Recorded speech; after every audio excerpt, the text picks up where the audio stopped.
થરાદ મામલતદાર કચેરીએ ગુંજ્યા ગૌ માતાના નારા। થરાદ શહેરમાં ગૌરક્ષા અને ગૌ સન્માન માટે એક વિશાળ જનજાગૃતિ અભિયાન છેડવામાં આવ્યું છે, જેમાં ગૌ માતાને રાષ્ટ્રમાતા અને રાજ્ય માતાનો દરજ્જો આપવાની પ્રબળ માંગ સાથે આજે સાધુ સંતો અને હજારો ગૌ ભક્તો દ્વારા ભવ્ય રેલી યોજી મામલતદારને આવેદનપત્ર પાઠવવામાં આવ્યું હતું, જેમાં ગૌ સન્માન આહ્વાન અભિયાન હેઠળ યોજાયેલી આ રેલીમાં ભક્તિ અને આક્રોશનો સંગમ જોવા મળ્યો, જેમાં થરાદ શહેરમાં આવેલ જૈન વરખડીથી રેલીની શરૂઆત થઈ હતી, જેમાં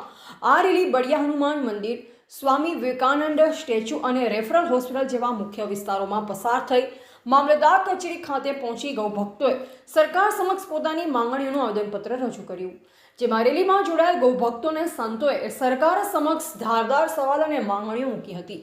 જેમાં ગૌ ભક્તોએ જણાવ્યું કે જો દેશમાં અયોધ્યામાં રામ મંદિર બની શકતું હોય અને કલમ 370 હટી શકતી હોય તો ગૌ માતાના રક્ષણ અને સન્માન માટે સરકારે ઐતિહાસિક નિર્ણય લેવામાં વિલંબ ન કરવો જોઈએ, જેમાં સંતોએ ભારપૂર્વક કહ્યું 1947માં દેશ આઝાદ થયો ત્યારથી હિન્દુ સમાજની આ મુખ્ય લાગણીને માંગણી રહી છે અને આ અભિયાન માત્ર થરાદ પૂરતું મર્યાદિત નથી, પરંતુ સમગ્ર ભારતભરમાં ગૌ માતાને સન્માન આપવા માટે ચાલી રહ્યું છે, જેના મુખ્ય પ્રણેતા નંદી મહારાજ છે, જેમાં ગૌ માતા માત્ર પશુ નથી પણ ભારતની સંસ્કૃતિ અને આસ્થાનું પ્રતીક છે, જેને રાષ્ટ્રીય માતાનો દરજ્જો મળે તે દરેક ગૌ ભક્તનું સપનું છે।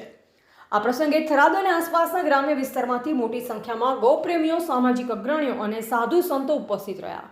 જેમાં સમગ્ર પંથકમાં ગૌ માતા કી જયના નારા સાથે વાતાવરણ ગુંજી ઉઠ્યું અને હવે જોઈ રહે છે કે લાંબા સમયથી ચાલતી આવતી આ માંગણી પર સરકાર કેવો પ્રતિસાદ આપે છે। એવા ત્યુંભાઈ ચૌહાણ, વાવ, થરાદ।